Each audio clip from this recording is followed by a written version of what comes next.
everybody, and welcome to the Nobody's Watching Wrestling podcast, or a bonus podcast, because we haven't done our full monthly one yet. We just got out of DragCon literally a few minutes ago. We are in the car on the way back to wherever it is we're staying. This is Nobody's Brones or Bacon. Tom Blunt from Black Phoenix Alchemy Lab is here with us. Hi. There he is. He's driving. We are in the Driving back us. seat like a driving Miss Daisy situation. Back seat, windows up. That's why we like to what? DragCon. And we're going to talk about the things we remember from DragCon, and our brains are fried, so who knows what we remember. We're basically just going to keep going until Tom drops Barrica off, and then we're going to go to bed. LA has traffic, so that could take like a long time maybe. That's great. I've got a seltzer. Spindrift Seltzer gave us free seltzer. Hi, and Spindrift. they are delicious. Spindrift, we will drink as much seltzer as you give us, and I will talk about it every fucking day if you need me to. Do you need a spokes drag queen? Spindrift, I'm your lady. I feel like you're yelling. And I'm your man. I yell. I have eaten 3 granola bars, end of list today, and it is what, 5 p.m.? I was up, that's 12 hours that I've been going on nothing but 3 granola bars. Guys, here's the thing. LA has lots of hot people. That's what I noticed this weekend. There was lots of hot butts and lots of hot booties and lots of hot titties. That's the main thing you need to know about DragCon. Was your takeaway from DragCon? Yeah. Oh, also, and I met Evie Oddly today. Yeah. She interviewed me for a WoW segment, and hopefully you'll see me on. I'm gonna take off these bracelets because they're really loud. Good call. She interviewed me for some WoW segment, and so hopefully that'll be on the internet so that you can share and be like, hey, I know that lady, Barrica Andrews. Yeah. She was really nice. She was really nice. She was immediately confused by you in the way that most people are. Was she? She definitely... I confused Because you were definitely... She asked what your hidden talent was, and you paused and did your 1,000-year stare, and then she was like, that's okay, and you were like, I don't know. And so, that's fun. I didn't know what to say. It was a stressful moment. It was a stressful moment. She really called you out, huh? She was like, and what's your name? I said, Lady Barrica Andrews, and I said, and you are? And she died. She thought it was funny. She was not bothered by it. Not bothered. A lot of queens, here's a little tidbit of information for you. A lot of queens would be bothered by that question. Most of them. Most of them, actually. Not us. Some days I don't know who I am. We're driving outside of the convention center now, and you would never know that DragCon was ever there. All the banners have been taken down already. It is literally an hour past closing time. Efficiency. Drag queens, efficiency. It is kind of a weird sight to watch everyone in sort of like half drag, like taking down their booth. We saw Scarlet Envy like... Oh, I need to send her those pictures. Fully like getting on a stool to cut down. She was in a full gown. A full nightgown. Not even a nightgown, like an evening gown. Full evening gown, stoned to the gods, and taking a pair of scissors to the zip ties on her booth. It was fabulous. Yeah, I'm still in face, but in boy clothes. Barrica's in full drag right now. That should confuse the people. Yeah.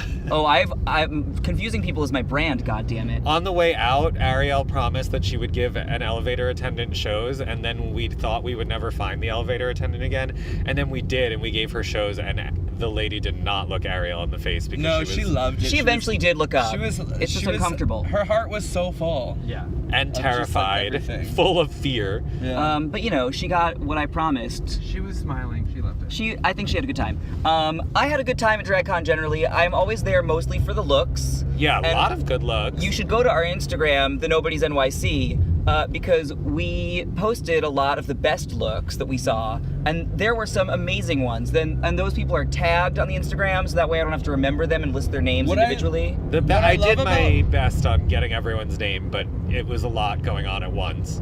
What I love about DragCon is like, you're not just seeing people that would be on that show. You're seeing like the garbage, you're seeing the ghoulie, you're seeing the oogly moogly. It is true, yeah. There's the type of us, whatever we are. The type of drag on Drag Race is I think so incredibly limited, and I don't think people that don't live in nightlife really understand how small of a range they are being exposed to. You definitely have to separate Drag Race from the DragCon, because the DragCon is for so many more people. But still relatively limited in compared to what we see in our You know what I did see? And I do want to call this out because I think they're speaking to it, is there was a lot of trans flag inspired looks. A ton. Yeah. A ton of them. Which I think is really great. Miss Sarah Andrews, who is an internet friend of mine, I love her. She had one of the best looks at the con. You'll have to go on our social media and find her. Miss Sarah Andrews. Yeah. I think maybe we need to explain why it's significant to people. Miss Sarah Andrews is a drag queen. She's been a drag queen for longer than Ariel and I have been drag queens. She's also a trans woman who does drag still, so she lives her life daily as a trans woman and still does drag. She also owns a wig styling company called Wig Takeout, which is very fabulous.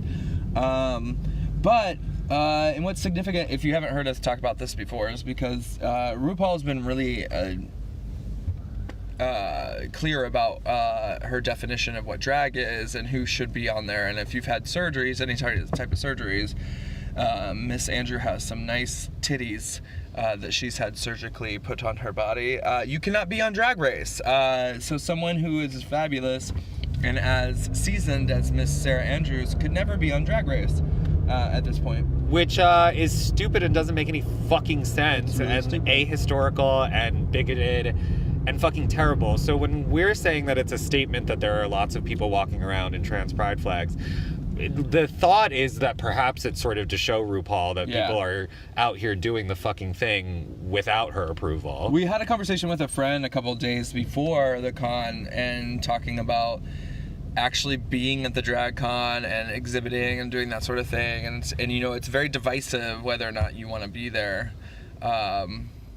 I think for the most part it's a good space for people to express themselves. Mm-hmm. Yeah, I mean, when we started the con on Friday, I was just like kind of in a bad mood about it, and I remember turning to you and being like, oh, this is precisely what Sylvia Rivera and Marsha P. Johnson fought for. And I was being totally sarcastic because we're basically trapped in a mini mall for 3 days, and I was like, you know, those were anti-capitalist radicals. But like, then a few hours into the con, I was like, oh wait, here is a place where like all kinds of gender non-conforming people can come and hang out. I was just going to talk about them. And there's like a lot of young, like not kids as in like, we usually say kids as in like 18-year-olds, but like babies, like 10-year-olds. This kid kept coming back to the booth with their parent and was just the cutest thing ever, and had this little like curly red wig, and the second day they came back, they had this hat. It was this bunny hat. They pressed the bunny's paws and the ears would go floppy, and just like my favorite thing ever.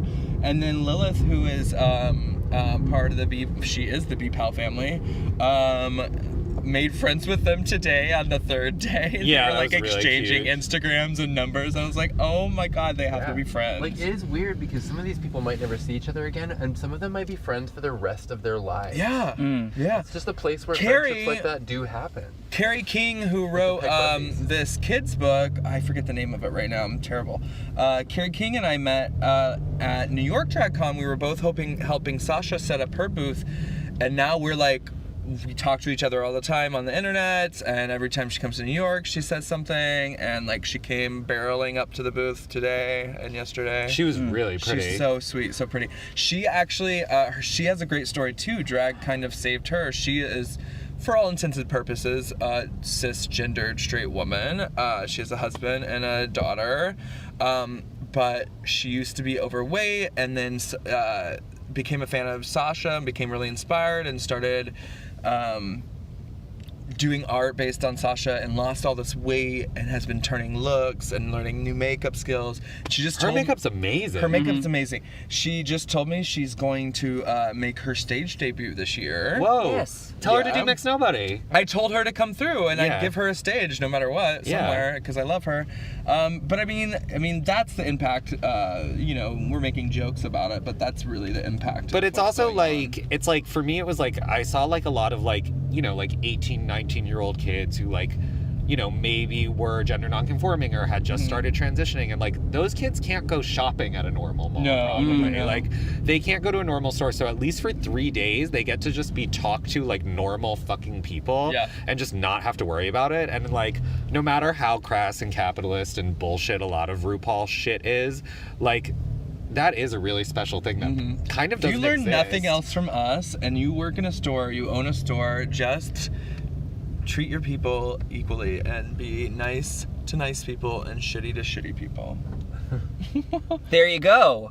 Wisdom from Lady Berica Andrews. And not even just if you own a store. Maybe just in your life, be nice to people. We think that if you're listening to this, you're probably a good person, but... I thought you were going to say you probably own a store. you probably own a store. You probably want to pay us money to be, like, spokespeople for your store. So there's also that. Ariel, what was your favorite and least favorite part of DragCon? My favorite part of DragCon that I can say now that it's over is that Bob the drag queen in disguise popped in and said hi to us. Oh, yeah. good. Bob was walking around in like a disguise. We'll just say a disguise. Bob wasn't even doing a booth or making any appearances. She just came through and had this weird mask on. Yeah, and so Popped then in. she just like leaned over and like lifted her mask ever so slightly to reveal herself to us. Ariel used to be super involved with Bob's Look Queen competition in New York. Well, I wouldn't say super involved. I would say serial loser. Yeah, well, that's why we have the Mixed Nobody pageant now.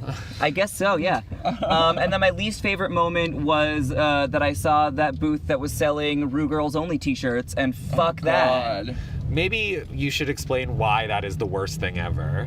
Because there are more drag queens than the people that are on Drag Race, and by like actively celebrating the exclusion of all the diverse drag that's out there, you limit opportunities for queens who need them way more than the people who've already been on TV making tens of thousands of dollars per, like, you know, couple appearances. It's crazy that you would ever support an idea of like, oh, Rue Girls Only, as if that's like the validation of the drag that's out there, when there's so much drag that will never be seen on Drag Race that is fucking phenomenal. Here's something, just for a comparison for you. One of our friends who was on Drag Race makes thousands of dollars for appearances.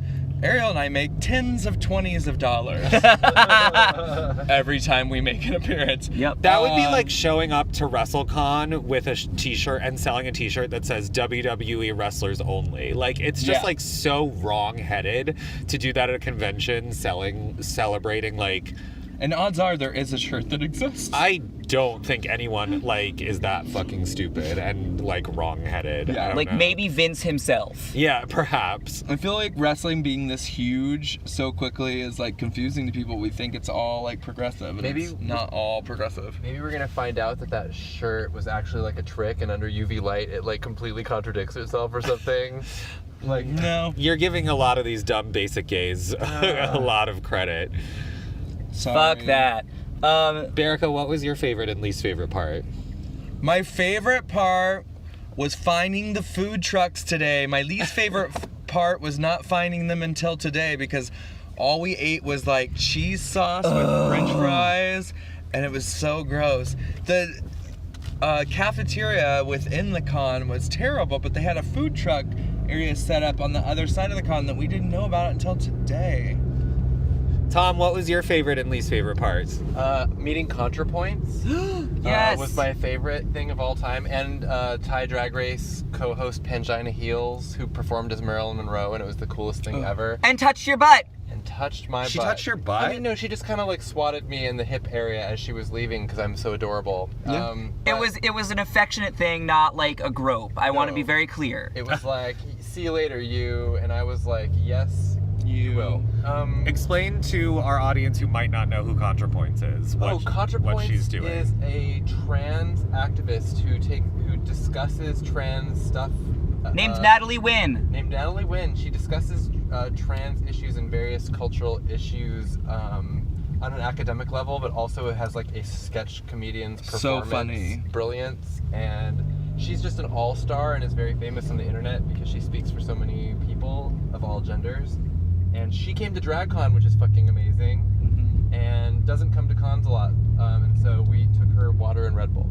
The thing about ContraPoints for me is that, like, if you were to tell me that there was, like, a former academic explaining leftism on the internet, I would be like, great, I don't ever want to watch that. Like, that is not of interest to me. I avoid anyone who's gone through academia at all. But she's really witty and clever and also impeccably stylish. Just, like, so just really amazing. So go look her up, too. Watch her videos. Look up ContraPoints. You will learn, and you will be happy to have done so. And also sees the contradiction in academia, too. My worst... Versus living the life that she lives. Yeah. But also, like, tweeted her to come on our show because that would be really fun. Oh, please tweet at her. I really want to hear her thoughts and feelings about pro wrestling. My other least favorite part about this weekend, there is so much homeless in LA. I lived here 7 years ago, and it seems like the homeless population is, like, quadrupled. It has exploded, and it's very concentrated downtown, and it's very upsetting, and it is a major... I don't even know what to think about it. It's a major humanitarian crisis, and the city is working on it, but they should have done it 10 years ago. Yeah. Sorry. Tom, what was your least favorite point in DragCon? Driving to and from DragCon. Like Reasonable. we're doing right now. Yeah. Accident report. Best and worst. Best was that drag queen Yavska, who I've been tweeting about nonstop. She was the one who came the first day. She came in a dress that had lobsters printed all over it and a giant lobster mask, and like I thought that was excellent, but then she smiled and her teeth were sharpened. Oh my god. And I was like, oh, you're just everything. And then the next day she came as some kind of nightmare bat creature. Was that the same person? Yeah. I thought that was the same day. No, with just like this huge Elizabethan collar. She looks like some kind of like fairy tale like monster, but like so glamorous and strange, and I just thought she was so amazing. She's like Lee Bowery's pets. Yeah. Lee Bowery's stuffed animals growing up.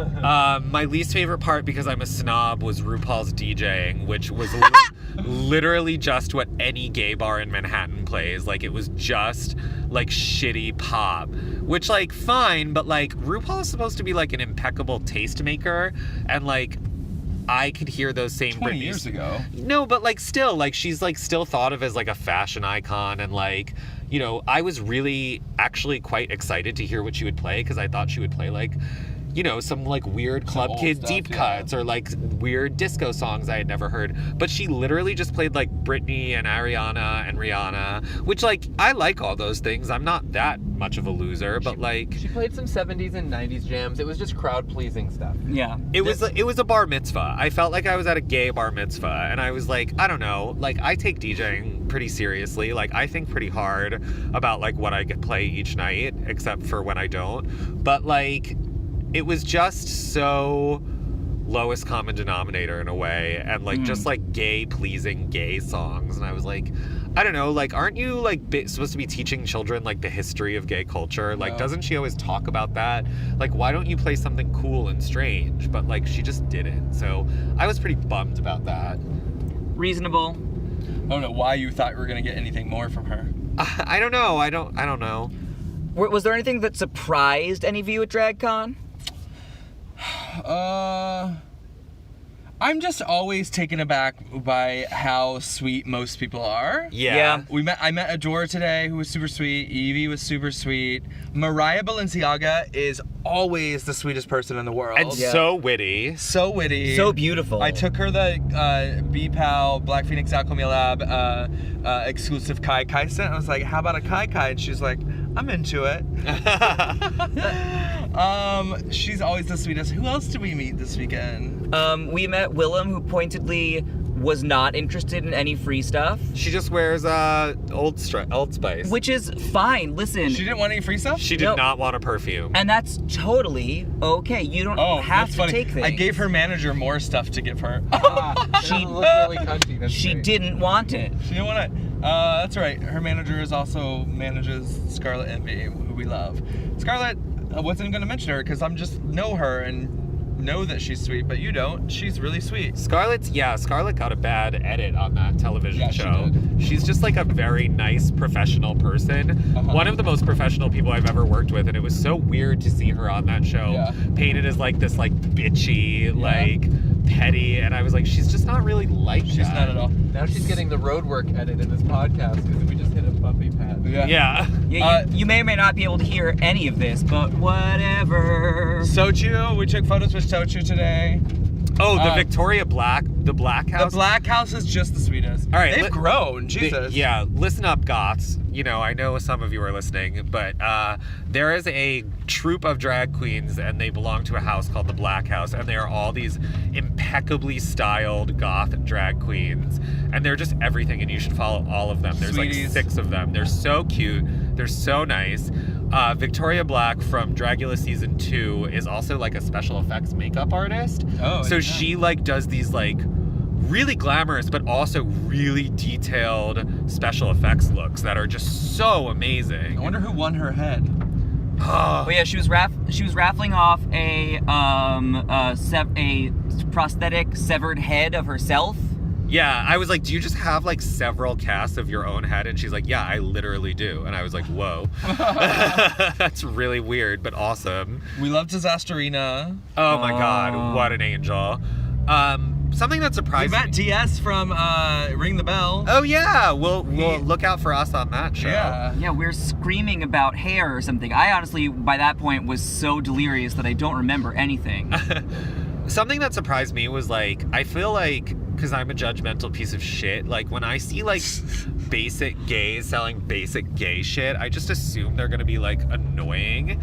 But like, okay, so like the booth across from us, like the first day we got there, I took like a mean picture of like one of their mannequins just had like a headpiece that just said art on it. I was like, that's lame. It's just like a headpiece that says art. That's fucking stupid. And then I talked to the guy running the booth, and he was just like the nicest person. Yeah, they were pretty And nice. I was like, why am I the worst? Why did I just assume you would all be idiots and shallow and Another dumb? favorite part, the model that they had there on the second day, what was her name? Claudia, what just knew how to work and turn and twist and serve and yeah, swerve she was and- just like, there was just this like, she was just like a skinny white lady in this like sparkly corset, and she was just did not looked like stop. She-Ra. She looked like She-Ra. She did not stop posing from the second we walked Nope. into that convention to the second And when I she tell you walked out. posing, it's like professional model posing, Yeah. not some like, yeah. It was incredible. She would just like walk up to a wall, and just like cameras would follow her, and she would just do pose after You've never seen a pose. more interesting wall. Yeah, it was incredible.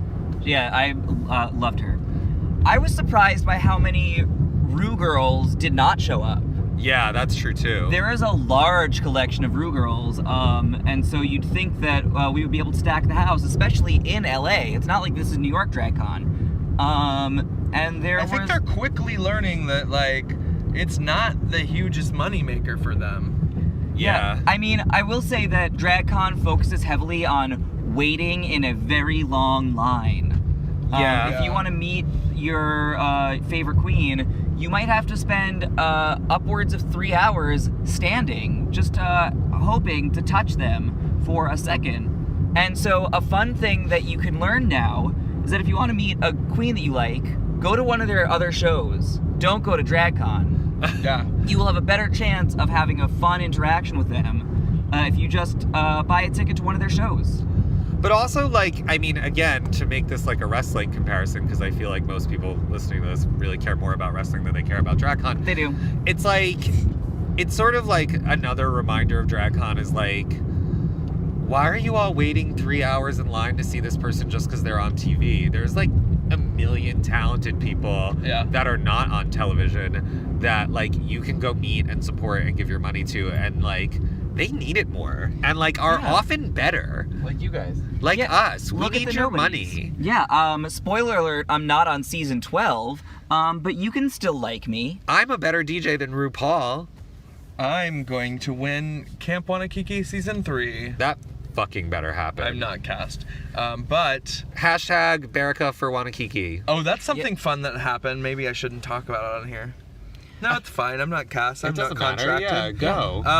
The Camp Wanakiki girls, if you don't know Camp Wanakiki, it's on YouTube. It's a competition series where 8 drag queens go to summer camp. And I really want to be on it because I think it'd be really great.